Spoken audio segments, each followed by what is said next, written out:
ఒక మాట చూస్తే, నీ పరిశుద్ధుని కుళ్ళు పట్టనీయవు, ఎందుకనగా నీవు నా ఆత్మను పాతాళములో విడిచిపెట్టవు, నీ పరిశుద్ధుని కుళ్ళు పట్టనీయవు. కింద పుట్నోట్లో దాని మీనింగ్ మనం చూస్తే, గోతుని చూడనీయవు.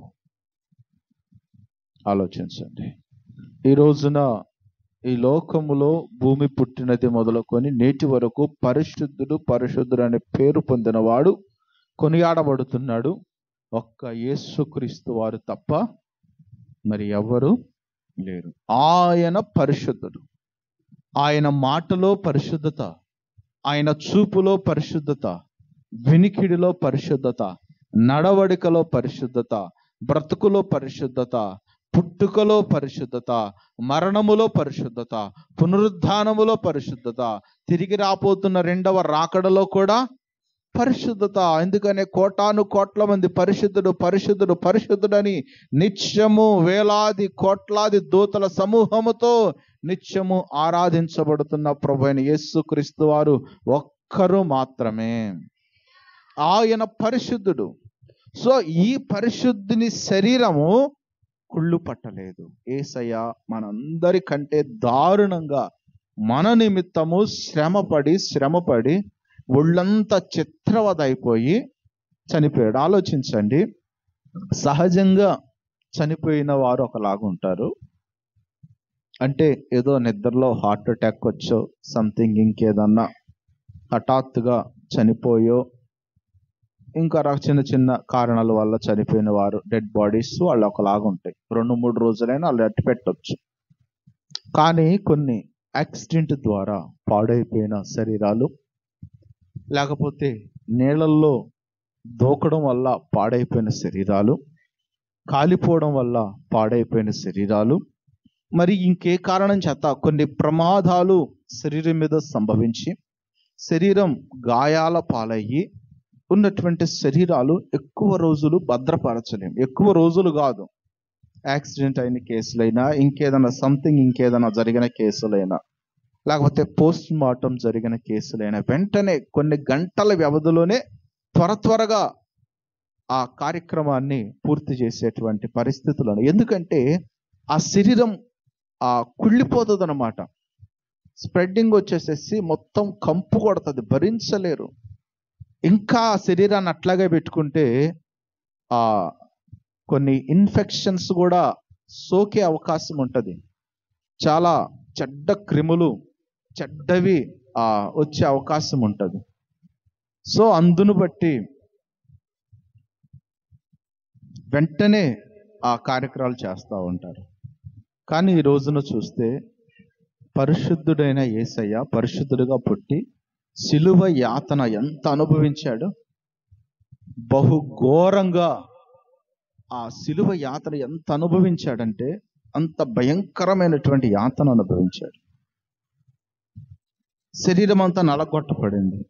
తలలో ముళ్ళు, చేతుల్లో మేకులు, కాళ్ళల్లో మేకులు, పక్కలో బల్లెపు పోటు. శరీరములో ఇక్కడ దెబ్బ తగలలేదు, ఇక్కడ ఇబ్బంది కలగలేదు అన్న అంశం ఒక్కటి కూడా లేదు. శరీరం అంతా పూర్తిగా గాయపరచబడింది, పూర్తిగా ధ్వంసం చేయబడింది. ఎంత నలిగి ఉన్న శరీరము, ఎంత పాడైపోయిన శరీరము 3 రోజులు చెక్కు చెదరకుండా అలాగే ఉంది. దానికి తోడు అదే శరీరముతో ఆయన మహిమను పొంది పునరుద్ధానుడిగా శరీరముతో కూడా లేచాడు. దేవునికి స్తోత్రం. అంటే శరీరం అక్కడుండి దెయ్యంలా బయటికి రాలా. కొంతమంది దెయ్యం వచ్చింది, గాలి వచ్చింది, అదొచ్చింది, ఇదొచ్చింది అంటారు. ఆయన కాకిలోకి జ్వరబడలా, ఆయన కుక్కలోకి జ్వరబడలా, ఇంకో దేంట్లోకి జ్వరబడలా, ఆత్మగా బయటికి రాలా. నలిగిపోయి ఉన్న, గాయపరచబడి ఉన్న తన శరీరాన్ని మహిమతో లేపి 3వ రోజున తన ప్రజలకు ప్రత్యక్షమయ్యాడు. అవే గాయాలున్నాయి. లోతు ఆ గాయాల్లో వేలు పెట్టి మరీ చూశాడు. కొంతమంది చచ్చిపోయి మళ్ళా వస్తారు ఇంట్లోకి. ఎట్లా వస్తారు వాళ్ళు? అది భ్రమో ఏందో మొత్తానికి తెలియదు, కానీ ఎవరిలోగో జ్వరపడతారు. ఏంది నీ పేరంటే నేను పలానా. అంటే ఆ ఆత్మలు లేకపోతే సంథింగ్ ఆ చీకటి శక్తులు, అంటే వాళ్ళు తిరిగి రారండి, వాళ్ళు తిరిగి రారు. చచ్చిపోయిన ఆత్మ తిరిగి రాదు, ఆత్మ తిరిగి రాదు. భూలోకములో సంచరిస్తూ ఉంటే చూసారా దురాత్మలు, చీకటి క్రియలు, దురాత్మలు, అవి వచ్చి వాళ్ళ పేరు చెప్తుంది. పాయింట్ అర్థమైందా మీకు? ఇప్పుడు ఎవరైనా చచ్చిపోయారు, వాళ్ళ శరీరం ఏమో బూడ్చి పెడతాం, ఆత్మ ఏమో రక్షించబడి మారు మనసు పొంది మంచిగా జీవిస్తే పరదైసులో ఉంటది, పరదైసుకి వెళ్తుంది, నెమ్మది పొందుతుంది. లేదు అంటే డైరెక్ట్గా పాతాళానికి వెళ్తుంది. ఇక ఆత్మ నీ దగ్గరకు వచ్చే బిజీ లేదు, ఆత్మకి నీ దగ్గరకు వచ్చే అంత ఖాళీక తీరిక ఉందా? అలాంటి ధనవంతుడు ఆత్మ తిరిగి రావాలి కదా. ధనవంతుడు ఏమని ప్రార్థిస్తాడు? అయ్యా కిందకు పంపించు, ప్రార్థిస్తాడు, వేడుకుంటాడు. పంపించాడా దేవుడు? పాతాళములో ఉన్నోళ్ళు పోవడానికి వీల్లేదు, సరే పరదేశంలో ఉన్న పోవడానికి వీలైద్దా? ఏంటంటే జాగ్రత్తకి పాయింట్ ఏంటండి, ఎందుకు దేవుడు మాట్లాడుతున్నాడు? మీలో దెయ్యాలు, గాళ్ళు, దూళ్ళు, భ్రమలు చాలా మందికి ఉన్నాయి కాబోలు. దెయ్యాలు లేవు, గాళ్ళు లేవు, దూళ్ళు లేవు, దెయ్యముల సమూహం ఉంది, అపవాది సమూహం ఉంది. ఈ అపవాది సమూహం ఎక్కడి నుంచి ఎలా పుట్టి ఎలా పెరిగి ఇప్పుడు ప్రస్తుతం ఎక్కడుందంటే 2 మాటల్లో వివరంగా చెప్పేస్తా. ఆది అందు దేవుడు భూమి ఆకాశంలో సృజించక మునుపు ఏం జరిగిందంటే, దేవదూతల సమూహాన్ని దేవుడు సృజించుకున్నాడు తనను స్తుతించడానికి, ఆరాధించడానికి. వారిలో ప్రథమమైన దూత లూసిఫర్ దూత. ఈ లూసిఫర్ రెక్కలు మంచి, అవి ఎర్రజెమ్మితే చాలు మంచి సంగీతం ఇచ్చేశారు. మంచి సంగీతం, పాట పాడతంటే దేవుని సింహాసనం ఎంత ఆనందంగా ఉంటుంది. అలాంటి లూసిఫర్ ఒక రోజున యేసయ్య కూర్చున్న కుర్చీలో, దేవాతి దేవుడైన కూర్చున్న కుర్చీలో పక్కన ఉండడం కాదు, నేనే ఆ కుర్చీకి ఎక్కాలి, ఈ పరలోకమంతా నా మహిమతో నింపబడింది, నేను స్తుతిస్తుంటే ఇలా ఉందని గర్వం వచ్చేసేసి నేను ఆ కుర్చీ ఎక్కాలని మనసులో అనుకున్నాడు. దేవుడు అది గ్రహించి ఒక్క తన్ను దన్నేసరికి ఆ దూత మొత్తం కింద పడింది. దూతతో పాటు దూతను ఫాలో అయ్యే వాళ్ళందరూ, లూసిఫర్ అనే దెయ్యం లేకపోతే ఆ దూతను ఫాలో అయ్యే ఫాలోవర్స్ అందరూ ఏమయ్యారు?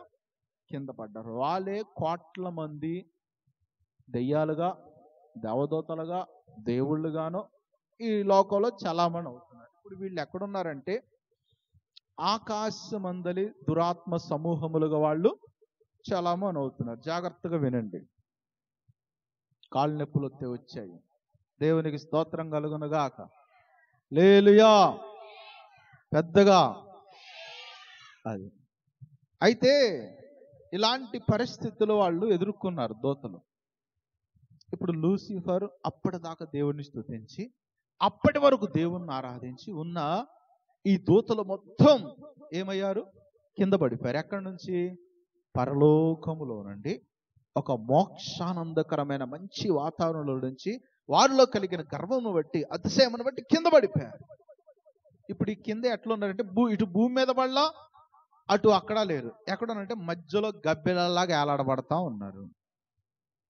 ఇప్పుడు వీరినే కొంతమంది 33 కోట్ల మంది అంటారు, కొంతమంది అంటారు రకరకాలుగా. వీళ్ళందరూ ఇప్పుడు ఇలా ఉండిపోయారు. ఇప్పుడు ఈ దురాత్మ శక్తులు, ఈ దురాత్మ క్రియలు ఏం చేస్తాయంటే అప్పుడప్పుడు మనుష్యుల మీదకి వస్తాయి. ఏది? సేనా దెయ్యం బట్టినోడి మీద కానీ వచ్చినట్టు, సమాధుల్లో ఆ యవనస్తుడి మీద పనిచేసినట్టు, కానాన్ నుంచి వచ్చిన ఒక స్త్రీ తన కుమార్తెకు దెయ్యం పట్టిందంటారు చూశారు. ఈ దెయ్యాలన్నీ అయ్యే, అంతేగాని చచ్చిపోయిన వాళ్ళు రారు. దెయ్యాలకు అన్నీ తెలుసు, దెయ్యాలకి నీ పుట్టు పూర్వోత్తరాలు అన్నీ తెలుసు. నీ గురించి ఇద్దరికి తెలుసు బాగా, నీ గురించి నీకు కూడా తెలియకపోయినా ఇద్దరికి తెలుసు. ఎవరికి తెలుసు? ఒకటి, నీ దేవునికి పూర్తిగా తెలుసు. నీ పేరు, నీ ఊరు, నీ అడ్రస్, మీ ఇంట్లో వాళ్ళు ఎవరు ఎప్పుడు పుట్టారు, పోయారు, ఏం జరుగుతుంది అంతా తెలుసు నీ దేవునికి. రెండవది, ఈ బయోడేటా మొత్తం ఎక్కడ ఉంటుంది? ఒకటి దేవుడి దగ్గర ఉంటుంది, రెండవది సాతాన్ దగ్గర, అపవాది దగ్గర. ఈ దెయ్యాల సమూహం అంటారు చూశారు, వీళ్ళ దగ్గర. వాళ్ళ పని అదే, నీ చుట్టూ తిరగను, నీ చుట్టూ ఏం జరుగుతుంది, నువ్వు ఏం తప్పు చేస్తున్నావు, నువ్వు ఏం మంచి చేస్తున్నావు, ఏంటి నీ తప్పులు సాడీలుగా చెప్తా ఉంటారు దేవుడికి. ఇదిగో ఇటు చూసావా, ఆదివారం నిన్న చర్చిలో కనపడ్డాడు, ఏమన్నా ఎగిరాడు, ఇవాళ చూడు ఎక్కడున్నాడు అని సాడీలు ఎవరు చెప్తారు? నీ చుట్టూరే ఉండిద్ది సాతాను. నిన్న నీ బిడ్డను ముద్దు పెట్టుకున్నాక ఇవాళ చూడు నీ బిడ్డ ఏం చేస్తుందో అని నీ చుట్టూ ఉన్న సాతాను చెప్తాడు. సో ఇప్పుడు ఈ సాతాను కొంతమందిలో జొరబడి ఇప్పుడు వీడేం చేస్తాడు తెలుసా? నేను సాతాను అని చెప్పడు, ఎప్పుడో చచ్చిపోయినోడి పేరు చెప్తాడు. వాడు నీ శత్రువు అయితే నీకు భయం పుట్టిద్దని. ఇప్పుడు లూసిఫర్ అని చెప్పలేడుగా, చెప్తాడా? చెప్పలేడు. వాడు ఇప్పుడు చచ్చిపోయి ఉంటారు చూశారు ఆ మధ్యకాలంలో. నేను భయపెట్టేవాళ్ళు నీ శత్రువులు, ఫస్ట్గా నీ శత్రువులు ప్రిఫర్ చేస్తాడు. శత్రువు పేరు ఆడు దెయ్యం అయ్యి వచ్చాడంటే ఇంకేముంది, నన్ను పీక్కు తింటాడని చెప్పేసి నీ సగం గుండె జారిపోతుంది అన్నమాట. జరిగేది ఇది. ఇప్పుడు ఈ అంశం అంతా ఎందుకు వచ్చిందంటే, నీ పరిశుద్ధుడు కుళ్ళు పట్టనివ్వడు అని దావీదు ప్రవక్తగా యేసయ్యను గురించి ప్రవచించిన ప్రవచనం ఇది. అంటే నా యేసయ్య మరణించి శరీరం అంతా నుజ్జు అయిపోయి అంత అయిపోయింది, కానీ శరీరం పాడైపోయిందా? 3వ దినాన క్షేమంగా బయటకు వచ్చింది. అదే శరీరముతో అదే గాయాలతో తన ప్రజలకు కనపరుచుకున్నాడు. మరలా అదే శరీరముతో ఆరోహణమై వెళ్ళిపోయాడు యేసయ్య. దేవునికి స్తోత్రం కలుగునుగాక. సో ఈ లోకంలో చచ్చిపోయిన వాళ్ళు దెయ్యాలుగా రారండి. నువ్వు ఏదన్నా చోటుకి వెళ్తే వాళ్ళని వెనకమాలేమి రారు. వాళ్ళు చచ్చిపోయిన మరుక్షణమే ఎటుపోతారు? పరిశుద్ధులైతే అటుపోతారు, పాపులైతే ఇటుపోతారు. పాపులైతే పాతాళం, పరిశుద్ధులైతే ఇంకింతే. మధ్యలో వాళ్ళకి ఎక్కడ లేదు, ఎటు వాళ్ళు పోయి అధికారం లేదు వాళ్ళకి. బెస్ట్ ఎగ్జాంపుల్ ధనవంతుడు లాజరు. వాళ్ళు ఇటు రావడానికి లేదు, వీళ్ళు అటు వెళ్ళడానికి లేదు. వీళ్ళిద్దరు కలిసి భూలోకానికి రావడానికి అంతకన్నా లేదు. కనుక ఈ విషయాన్ని దృష్టిలో పెట్టుకోండి. మీరు చచ్చిపోయిన వాళ్ళని చూసి భయపడమాకండి. కొంతమంది ఎవరైనా చచ్చిపోతే ఆ బజారుకు కూడా పోరు, నెల దాకా పోరు. వాళ్ళు ఏందో అక్కడక్కడే తిరుగుతున్నట్టు. అట్లాంటి భయాలు క్రైస్తవులకు ఉండకూడదు. దేవునికి స్తోత్రం కలుగునుగా. హల్లెలూయా.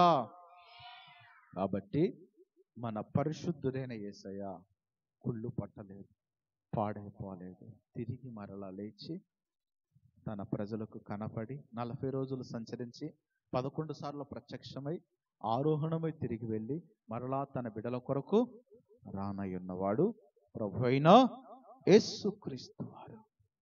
అందును బట్టి మనం ఆయన ఘనపరచాలి, స్తుతించాలి, ఆరాధించాలి, కొనియాడాలి. అందుకనే ఉన్నటువంటి మాట ఏంటి? యెహోవా నా స్వాస్థ్య భాగము, నా పానీయ భాగము నీవే, నాకు ఆలోచనకర్తమైన యెహోవాను స్తుతించేదను. నీ సన్నిధిన సంపూర్ణ సంతోషము కలదు, నీ కుడి చేతిలో నిత్యము సుఖము కలదు. ఇప్పుడు ఆయన సన్నిధిలో ఏముంది? సంపూర్ణ సంతోషం ఉన్నది. ఆయన సన్నిధిలో సంతోషం ఉన్నది, నిత్య సుఖములు. అవన్నీ అనుభవిస్తూ దేవుణ్ణి మనం ఆరాధిద్దాం. కొద్దిసేపు దేవుణ్ణి ఆరాధిద్దాం.